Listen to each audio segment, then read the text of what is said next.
ఒక ఊరిలో ఒక అబ్బాయి ఉండేవాడు. అతను ఎంతో లేజీగా ఉండేవాడు. అతను తన పనులన్నింటినీ ప్రొకాస్టినేట్ చేసేవాడు. అతను క్లాసులో కూడా వెనుకబడి ఉండేవాడు.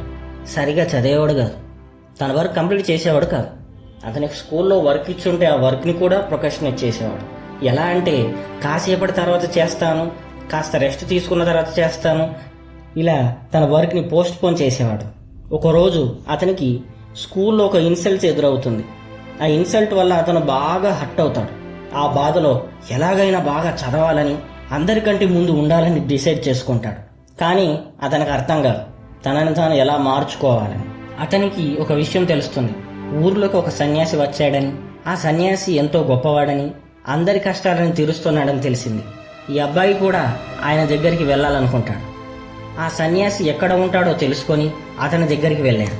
ఆయనతో చెప్తాడు, స్వామి, క్లాసులో నేను ఎప్పుడూ వెనకబడి ఉంటున్నాను. క్లాసులో అందరూ నా మీద నవ్వుతున్నారు. నేను మారాలనుకుంటున్నాను, కానీ ఎలానో నాకు తెలియడం లేదు స్వామి. ఆయన చెబుతాడు, నువ్వు నీ సమయాన్ని వృధా చేస్తున్నావు. నీ పనులను సోమరితనంతో వాయిదా వేస్తున్నావు. నువ్వు నీ సమయాన్ని వృధా చేయడం ఆపాలి. నీకు అర్థమయ్యేలా ఒక కథ చెప్తాను విను. ఒక రాజు ఉండేవాడు. ఆ రాజు ఎంతో తెలివైనవాడు, మంచివాడు. అందరికీ దానాలు చేసేవాడు. ఒకరోజు ఉదయం రాజు దగ్గరికి ఒక అతను సహాయం కోరి వచ్చాడు. అతన్ని చూస్తే పేదరికంలో మునిగిపోయి ఉన్నవాడిలా కనిపించాడు. రాజు గుర్తుకు వచ్చింది. అతను తనతో కలిసి గురుకులంలో చదువుకున్న తన స్నేహితుడని గుర్తుపట్టాడు. రాజు అంటాడు, ఏంటి నీకు ఈ పరిస్థితి? అతను చెబుతాడు, నేను గురుకులంలో సరిగ్గా చదవలేదు.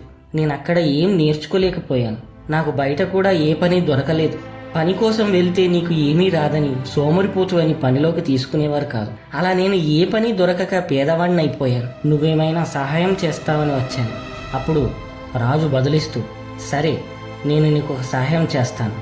ఈరోజు సూర్యాస్తమయం నుండి చీకటి పడే మధ్యలో వచ్చిన కోశాగారంలో నుండి నీకు ఎంత వీలైతే అంత బంగారం, వజ్రాలు ఏరుకోవచ్చు.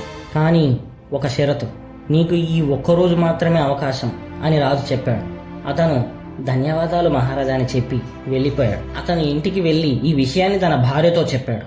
అతని భార్య సంతోషంతో త్వరగా బయలుదేరు అని అన్నది. కానీ అతను, నాకు ఆకలిగా ఉంది, భోజనం చేసిన తర్వాత వెళ్తాను అన్నాడు. అతని భార్య అతనికి భోజనం పెట్టింది. తిన్న తర్వాత నిద్ర వస్తుంది, కాసేపు పడుకొని వెళ్తాను అన్నాడు. కాసేపటి తర్వాత అతని భార్య అతని నిద్రలేపి 2 సంచులు ఇచ్చి బయలుదేరమన్నది. అతని ఇంటి నుండి బయలుదేరాడు. తన భార్య ఇచ్చిన సంచులని పట్టుకొని నడుచుకుంటూ వెళ్తున్నాడు. కాసేపటి తర్వాత దారిలో కొంచెం విశ్రాంతి తీసుకొని వెళ్దామని అనుకుంటాడు.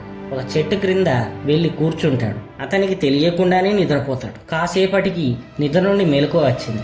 చూస్తే సూర్యోదయం కావచ్చింది. అతను పరిగెత్తడం మొదలుపెట్టాడు.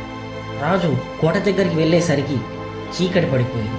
కోట ద్వారాలు మూసివేశారు. అతని ధనవంతుడయ్యే అవకాశం కోల్పోయి ఏడుస్తున్నాడు. ఈ కథ విన్న ఆ అబ్బాయి సిగ్గుతో తలదించుకున్నాడు. ఆ సన్యాసి చెప్తాడు, నువ్వు నీ ఎంతో విలువైన సమయాన్ని వృధా చేశావు.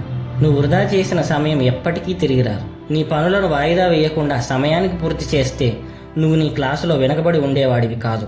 అది విని ఆ అబ్బాయి ధన్యవాదాలు స్వామి అని చెప్పి వెళ్ళిపోయాడు. ఆ అబ్బాయి ఇంటికి వెళ్ళి క్లాసులో ఇచ్చిన తన వర్క్ని పూర్తి చేసేశాడు. ఆ తర్వాత తను ఎప్పుడు కూడా తన పనిని పోస్ట్ పోన్ చేయలేదు. తన వర్క్ని టైంకి పూర్తి చేస్తున్నాడు. కొన్ని రోజులకు తను తన క్లాస్లో అందరికంటే ఎక్కువ స్కోర్ చేశాడు. ఎవరైతే అతన్ని ఇన్సల్ట్ చేశారో వాళ్ళే మళ్ళీ అప్రిషియేట్ చేశారు. మీరు కూడా మీ పనులను టైంకి కంప్లీట్ చేయండి. అప్పుడే మీరు మీ జీవితంలో సక్సెస్ అవుతారు. ఎప్పుడైతే మీరు మీ టైంకి వాల్యూ ఇస్తారో అప్పుడే మీ టైం మీకు వాల్యూ ఇస్తుంది. మీరు మీ టైంని ఎంత వైజ్గా ఉపయోగించుకుంటారో మీరు అంతే సక్సెస్ అవుతారు. అలా కాకుండా మనం మన టైంని వాడుకోలేకపోతే మన ఆపర్చునిటీస్ని పోగొట్టుకుని బాధపడతాం. Thank you for watching.